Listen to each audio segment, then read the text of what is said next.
My name's Jay Littles. I'm from Nottingham and I'm a rap artist. The scene in Nottingham is thriving with lots of talent, lots of exceptional artists, lots of highly skilled artists in their own fields. It's always been that way from what I've known, and it's doesn't see any signs of changing anytime soon. Okay, some of the main ones. There's obviously myself. You've got Juggernaut, Vandal Savage, Capo, Mines, Jar Digger, Two Tone.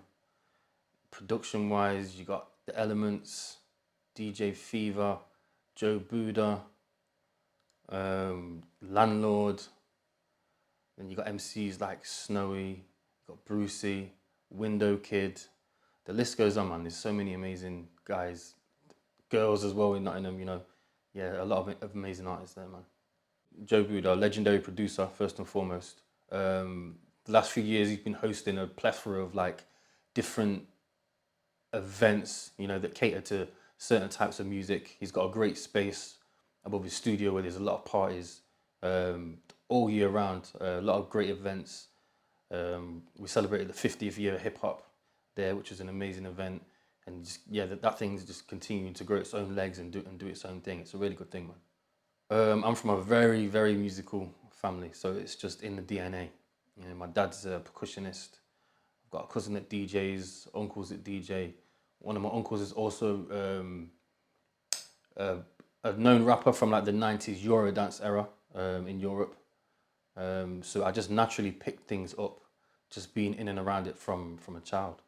I just know that I've got a cause, and it includes using the art of rhyme to convey a message of sorts, set the tone for a certain way of thinking, as well as being a fan of it anyway and doing it for the sport. What a lot of rappers do, the sport of rapping to battle MCs. Outside of that, I feel I have a cause to do something good and useful in the world with a gift that I've been given. I wish I had like a direct answer. I don't think I've got a direct answer, but I just know it's something, that means I change a mindset of people or give people insight to why things are the way they are in the world. I feel like I speak for like the everyday man.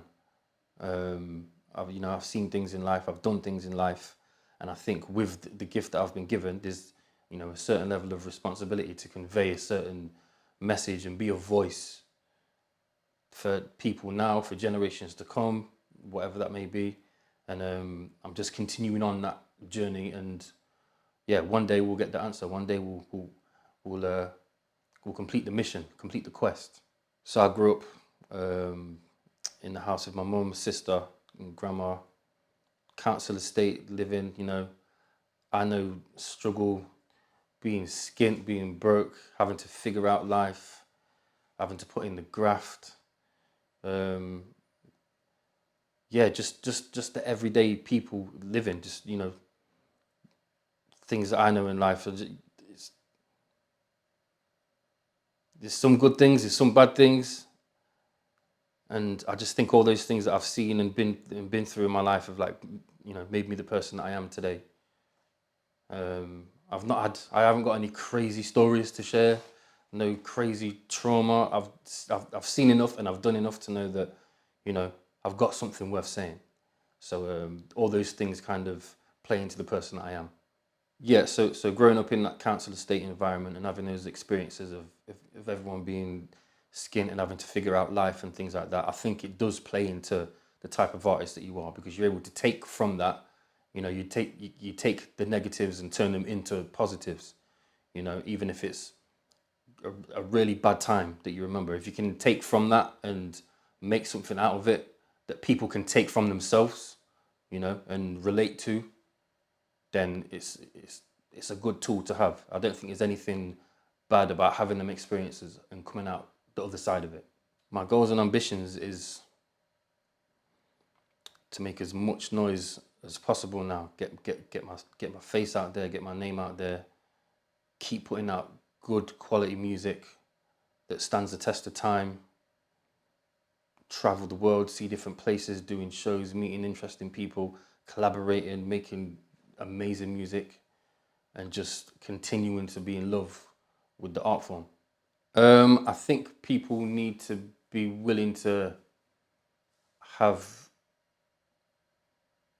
their own mind and their own thoughts and opinions on what's good and what's not. I feel like at the minute, in terms of popular music, it's more so drilled into to the minds, into the subconscious of people, to where people just end up accepting it, and it just becomes the everyday sound, you know. So I'm a big advocate for artists that push the envelope and continue to drive forward with the ideas that they have, with the music they love and believe in. I just think more people need to be a bit more open-minded to that than just accepting whatever the hottest thing is right now. There's a lot more than what's on the radio. Do you know what I mean? There's a lot of different ways that you can find these things. If you're willing to do the research, there's a lot of amazing things out there. So yeah, I think people just need to be willing to be open-minded and just find other ways of seeking new quality music. So what I would say to people that feel like they're coerced into listening to a certain type of music and being told, and it's kind of being forced down their throats in terms of what's good and what's not, what's in and what's not. I would say allow yourself to be educated by people, because anybody that listens to new music, it's a conversation that always happens, whether it's your parents, anyone that's older than you always says the whole, back in my day, this is what we used to listen to, blah, blah, blah. I feel like those types of conversations are important conversations, and I think people need to take from those conversations and, learn what came before, what made things possible today, and just have a bit more of an understanding of, older music, to, have your own taste in music that you could end up finding yourself. Because like I say, a lot of people just listen to what they're told to listen by the powers that be, whether it's radio, whether it's social media. There's many different forms of information that you can get from many different people and places. So just be open to those conversations, and it's not always that's just old. You know what I mean? There's a lot more to it. There's a reason that people say these things, and there's a reason that this music that they're referencing is still relevant, because it stood the test of time. So I definitely think be open to those conversations, definitely. If I was given the opportunity to get on the stage with the for lack of a better word, the heavy hitters, that would be a moment that I would relish in, because I come from that era of no one's better than me. There's not a man born from his mother that you can tell me that's better than me on this microphone. I've spent too long honing the craft and being obsessed with the art of rhyme and perfecting a gift that I was given, like, every day. There's not a day that goes by where I've not tried to improve.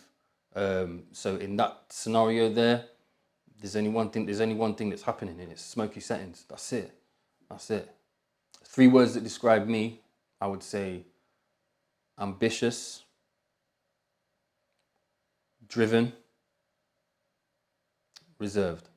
In the next 5 years, I see myself touring the world, ripping down shows, continuing to put out quality music, continuing to build the fan base, connecting with the people, and just still having love and enjoyment for the craft.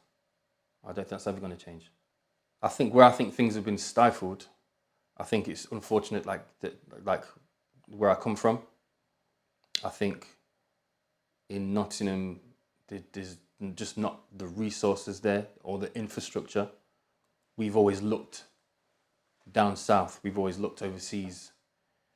Any artists that have been and done their thing, it's always kind of been outside of the city, and people tend to leave the city to find that thing that they're looking for. There's a community of us, and everyone's been around from day dot, and people still continue to try and push things, and where it only goes but so far. And I just think from having that understanding, and like coming to places like London and stuff like that, being an outsider, again, it's kind of like not starting again, but it's still a little uphill battle.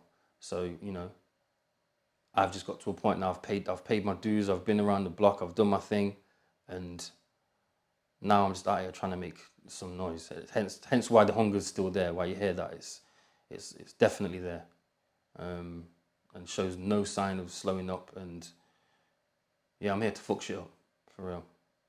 My inspiration comes from my dad, from my uncle, my cousin, and just life, just seeing things in life that inspire me to, you know, be in a better space, be in a better place, get as far away from where I come from as possible.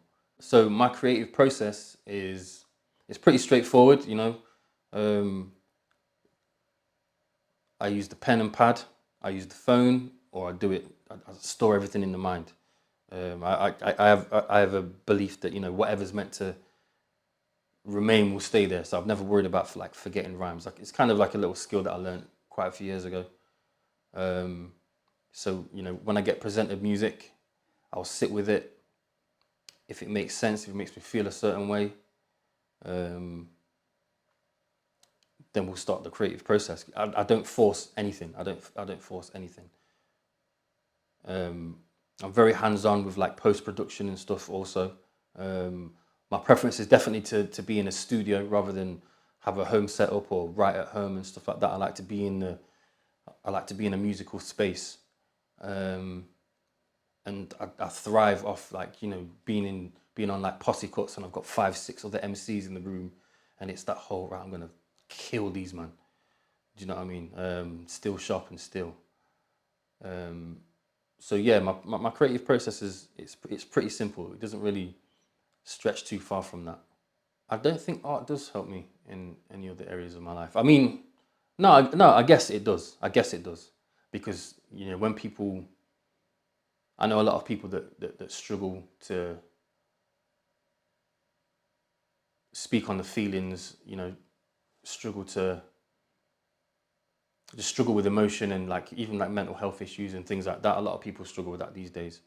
I feel like it probably helps me because I can vent through the form of, whether it's recording, whether it's just rhyming, whether it's performing. I can voice my emotions and feelings and get a lot of things off my chest. So I suppose it's therapy at the same time as an art form that I enjoy. You know what I mean? Yeah, I'm definitely up for collaborating with other artists. And I think what I look for in another artist is someone that's probably on a similar wavelength to me in terms of the standards. I'm not just going to collaborate with just anybody for the sake of it, unless you're paying the big dough. But yeah, I just look for a likeness in the standards and quality of music, and people that like to do things with a purpose. I don't like to collaborate with people and then it just ends up being in the vault somewhere on someone's hard drive. You know, if we're going to do something, there has to be a purpose. It has to be a part of something, and yeah, hopefully then the other artist has to have, you know, similar ambitions. Okay, so when I say about the big dough, I'm not saying that like I would do anything for the big dough. I mean, if there's a beat that's not necessarily my cup of tea, but it's like we're still talking hip hop, we're still talking, you know, we're still talking things of the genre or that fall under that umbrella, because there might just be beats that I don't necessarily really like, or, you know, if there's an artist that I'm not too well versed in or something like that. So then that's when the money can talk. Outside of that, I'm not someone that compromises myself for economical gain. For, you know what I mean, I'm very much a student of hip hop, and I have the understanding to, you know, not be compromised by things like money. Because if that was the case, then that would have been a road that I went down a long time ago, and I've stuck to my guns, stuck to making music that I love, and yeah, it still remains the same. So in the future, what you can expect from me, I'm dropping an album this summer called Master. Myself and Kong the Artisan. It's coming out on Nolan Poland Records. Incredible body of work. A lot of shows. A lot more content, and following the album, you know, there's going to be a lot more music, a lot more collaborations, you're gonna see my face, you're gonna hear my voice, and that's gonna be it, man. We're not stopping. We just got started, man. So the album is called Master. So that's what my grandma used to address me as, which is broken English for master. So my grandma's from the Windrush generation. So how she used to address me and my dad, my cousins, my uncles used to call us Master. Yes, Master. So I've took that term, and I kind of put that into a lot of things. I'm an MC. I'm a master of ceremony, master of my own destiny, and that little thing, that little chip on my shoulder that I might have, a lot of my flavor, a lot of my style comes from my grandma. So I thought it was only right to title a project that replicates that, the way that I think about myself, the way that obviously she thought about me. So there's quite a few personal records on there. There's a couple of bangers on there, and then there's ones for the MCs. It's a very beautiful fusion of various hip hop flavors. There's no date at present, but we know that it's going to be before the end of August 2024. It's wrapped. So yeah, we're just planning out a few other things. Got a few more videos to shoot. A little bit of content here and there that we've got to try and get wrapped up. Well, we've not got to try. We're going to get wrapped up. And yeah, the date's going to be set in the next couple of weeks max. Why should people take me serious? See this face? This is the face of a serious man. I don't play. I've never not been a serious man. If I weren't a serious man, I wouldn't still be doing this. If I weren't a serious man, I wouldn't be talking about myself the way I talk about myself. If I weren't a serious man, I wouldn't have come here right now. It took me 3 hours to get here. Only serious men do them type of things. Outside of that, better you find out yourself. I can show you better than I can tell you.